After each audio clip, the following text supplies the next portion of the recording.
girls, and welcome back to my channel. If you're new here, my name is Alana. I'd love you guys to hit the subscribe button down below, and if you're a returning subscriber, hi and welcome back to my channel. Okay guys, so as you guys can tell by the title, today I'm doing a feminine hygiene tips video, and I'm really excited about this video because I also did a hygiene video.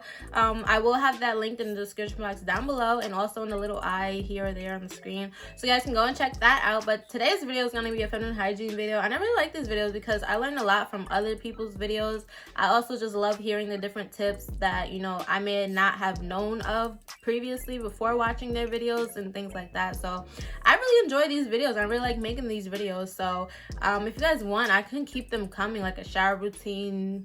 I also did a skincare routine already. Just videos like that because I love learning new tips. I love letting you guys know my tips and things like that. So yeah, that's what we're going to be doing today, a feminine hygiene tips video. Also, if I missed anything, or if you guys have tips that you know of that I didn't mention in this video, please put them in the comments down below, because I love to hear you guys' others, you know, tips and suggestions that I may not have touched on in this video, because I love hearing your guys' opinions and, you know, information that I may not have known of. So that's what we're gonna be doing today, a feminine hygiene video. I really hope you guys enjoy today's video. If you do, please don't forget to like, comment, and subscribe. And we're just gonna hop right on into this video because I don't want to make this intro too long, which I think it's already too long. So let's just hop right into it. Okay, so I jotted everything down here on my laptop. So if you see me looking down, I am looking at my laptop because this is where I wrote everything down for this video. Okay, so yeah, that's what I'm looking at. Tip number 1 is to drink water and to watch what you eat. Now, I know this may sound very cliche. Everybody always says drink water and eating healthy, you know, blah blah blah, but it is really important pertaining to your downstairs area. I'm gonna name that area downstairs area. Okay, I'm not gonna name it, you know, all that other stuff. We're just gonna name it downstairs area. So when you hear me say downstairs area, that's what I'm talking about. Water and to watch what you eat. Now, I'm not gonna sit up here and say, you know, to eat a salad like every single day, because I don't even do that myself. Eating junk food, you know, candies and chips. Try to avoid candy, but you know, I myself, I love candy, honestly. I'm not gonna sit up here and lie. But try to eat it in moderation. Try not to eat it, you know, constantly or every single day. And, you know, like here and there, add in a salad. You don't have, like I said, you don't have to eat a salad like every single day, because that, I don't even do that myself. Like, I should probably, but I really don't. But just eat everything in moderation. Just try to drink more water. Drinking water is good for your body overall, but it is especially good for your downstairs area because it just helps your body. Like, it just helps all that, the nutrients flow into, really good for your body overall, because you're not adding in any extra sugars or any extra just unwanted sugars in your body. It's literally water, so it's like no calories, no sugars, none of that, and it's just good for your body overall. I love water, honestly. I really do. Like, when I first wake up in the morning, I drink a glass of water just to get my day started, because sometimes my body just feels like, my mouth especially just feels dry when I wake up. So when I wake up and get a glass of water, I feel like rejuvenated. I feel fresh again. And I just love water, honestly. But if you truly like can't handle just plain water, because I know some people just like can't stand just water, because I was like that back in the day, but now I kind of got used to it. But if you really can't deal with just drinking water, try to add in fruits that you like: lemons, cucumbers, strawberries, blueberries.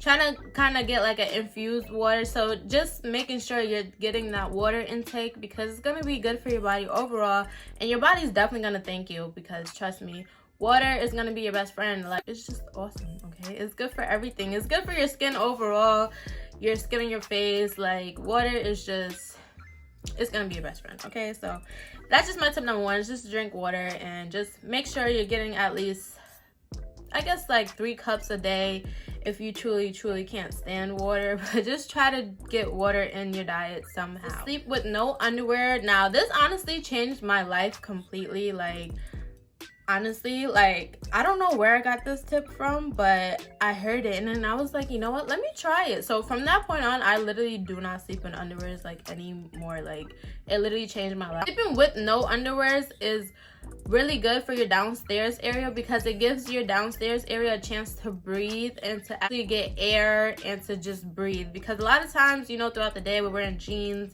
underwears, and it's kind of like, breathing, it's not getting air that it needs. It's kind of almost like suffocating. So if you sleep with no underwears on at night, it's like a perfect time to just let your area breathe. Let your area breathe, receive some air, and just gives it a chance to just be free.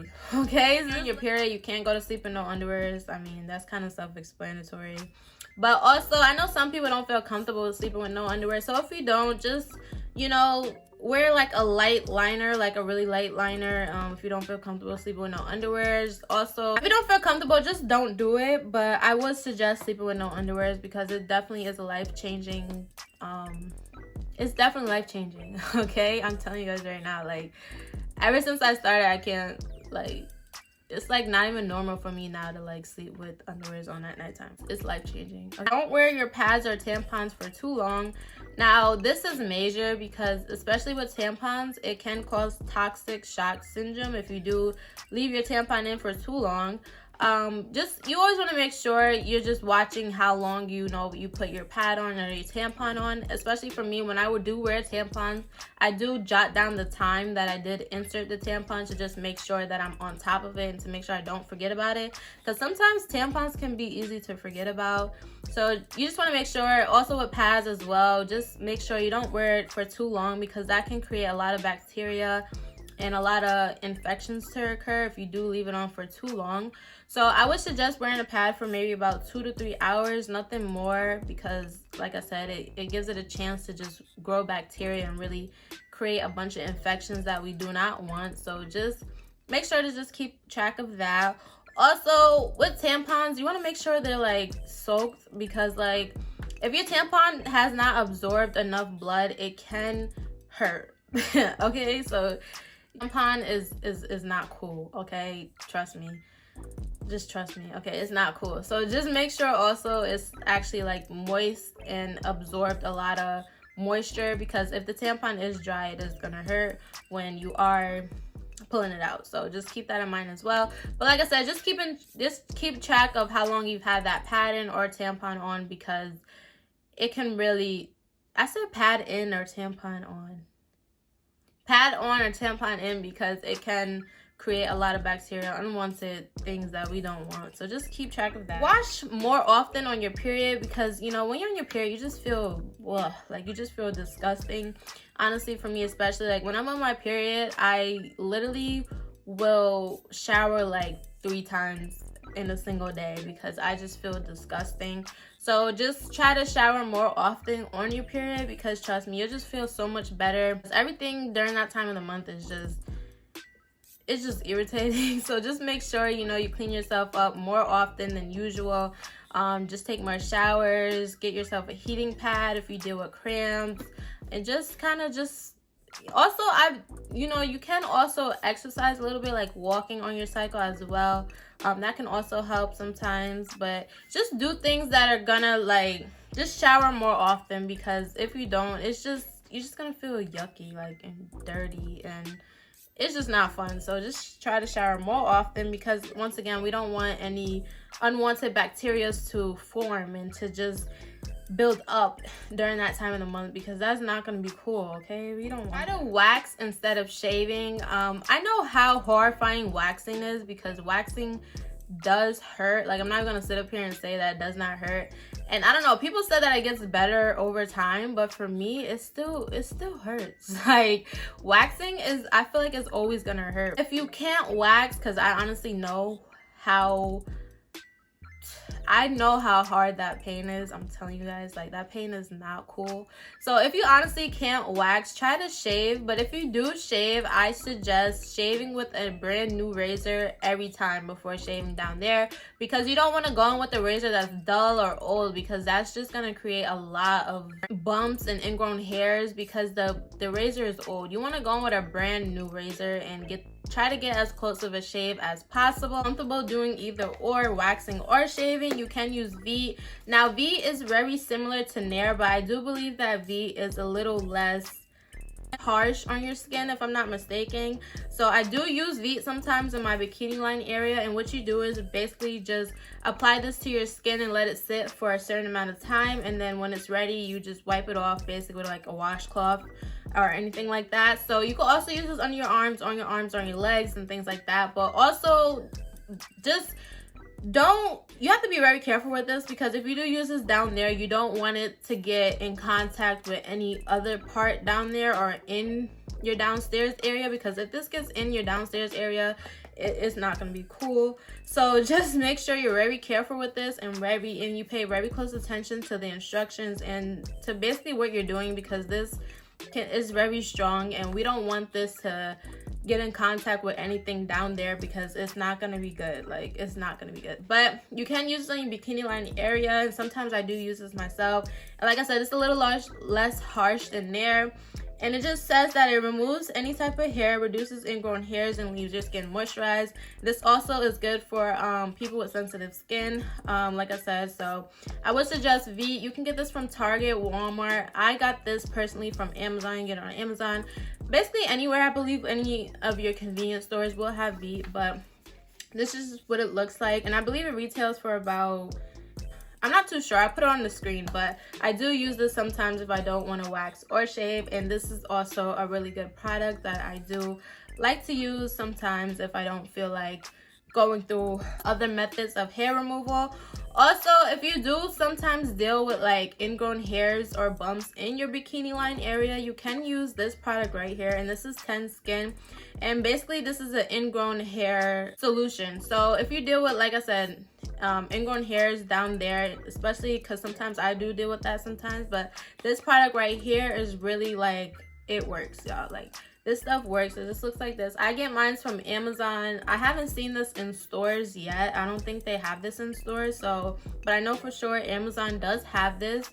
And this, though, you have to be very consistent with this, because this is not just, well, it's like any other products. Like, you're not gonna see a difference the next day. Like, this you have to be very consistent with, because if you're not consistent with this, you're not gonna see a difference. You have to be consistent with this. Also, once again, just pay attention to the ingredients and things like that, because sometimes this can burn. So just pay close attention and be very careful when using this. But it does honestly make a difference down there. If you're dealing with ingrown hairs, is this in this area. So you just take like a cotton ball. Well, I take like a cotton ball, pour it on a cotton ball, and just rub the area that I want to treat. And like I said, you have to use this constantly, because it kind of takes a while for this to actually show results and to show that it's working. So that's the only thing with this, but it is a really good ingrown hair solution. Really like. Also, once again, if you do shave, you know, not even just your downstairs area, if you shave like your underarms and things like that, I would suggest using a men's razor, because men's razors just get a way closer shave than women's razors. I don't know, women's razors just, it don't be doing it for me. Like, men's razors really get like that close shave to the root. So this one is the one that I use. It's the big men's razor. I will insert a picture as well, but it just looks like this. So I would suggest using men's razor, because like I said, it gets closer to the root, because some women's razors really don't be doing nothing. Like, they just be looking cute, honestly. But like, we need something that's gonna work, and men's razors, it gets that closer shave. I'm telling you guys, like, men's razors are just so much to exfoliate. So a quick story time. I did go to get a Brazilian wax a while back, and you know, I was fine or whatever. I was cool. I was like, yeah, I did it, boom boom, whatever. And then like a few weeks later, I realized I had like a lot of bumps, and I was like honestly so confused. I'm like, what just happened? So it's because I wasn't exfoliating, and basically all that dead skin was just building up down there, and it was just creating, it was kind of creating like a barrier from my hair trying to get through, and it was just creating a bunch of ingrown hairs, a bunch of bumps. So I would suggest definitely exfoliating, because that's gonna help your skin kind of just get rid of all that dead skin, because we don't want that dead skin, because like I said, it's going to create almost like a barrier from your hair trying to grow through. So just make sure you exfoliate, because that is very important. You can use a washcloth, a rag, a scrub, anything honestly, but just make sure you exfoliate, because that's very important, especially with ingrown hairs and bumps and things like that pertaining to your downstairs area. Exfoliating is gonna definitely just be your best friend, because like I said, learning from myself and my mistakes, I've learned that exfoliating is very, very, very important, especially downstairs area. And I kind of learned that the hard way, but now I know. So just make sure you exfoliate, and just making sure you get all that dead skin. Is to wear cotton underwears, and this is very important because the material of the cotton is able to let your downstairs area breathe, and is able to let all that air come in. It's not holding in any moisture, and it's not what's the word, it's not suffocating. So if you do, try to opt for cotton underwears. They also have cotton thongs as well, but just make sure you opt for the cotton material because it is breathable, and it's going to give your downstairs area a chance to breathe. And if it's suffocating, it's just a way for all that bacteria to build up, and we don't want that. So we want our air to be breathing, and we want it to have air. We want it to be free, okay? So just make sure you wear cotton underwear. Because all my tips that I have for you guys today for my feminine hygiene tips video. Like I said, if I missed anything, please comment them down below in the comment section. I would love to see what you guys comment, to see if I missed anything. If you guys have any suggestions as well, please comment them down below. But that was it for today's video. I really hope you guys enjoyed. I really hope you guys gained some information pertaining to feminine hygiene and some tips for you guys. I just want to say thank you guys so much for all your support and your love that I've just been receiving. It means the world to me, and I just want to say thank you guys so much. But I really hope you guys enjoyed today's video. Please don't forget to like, comment, and subscribe, and I will see you guys. I don't know why I always throw up peace signs, but I will see you guys in my next video. Bye guys.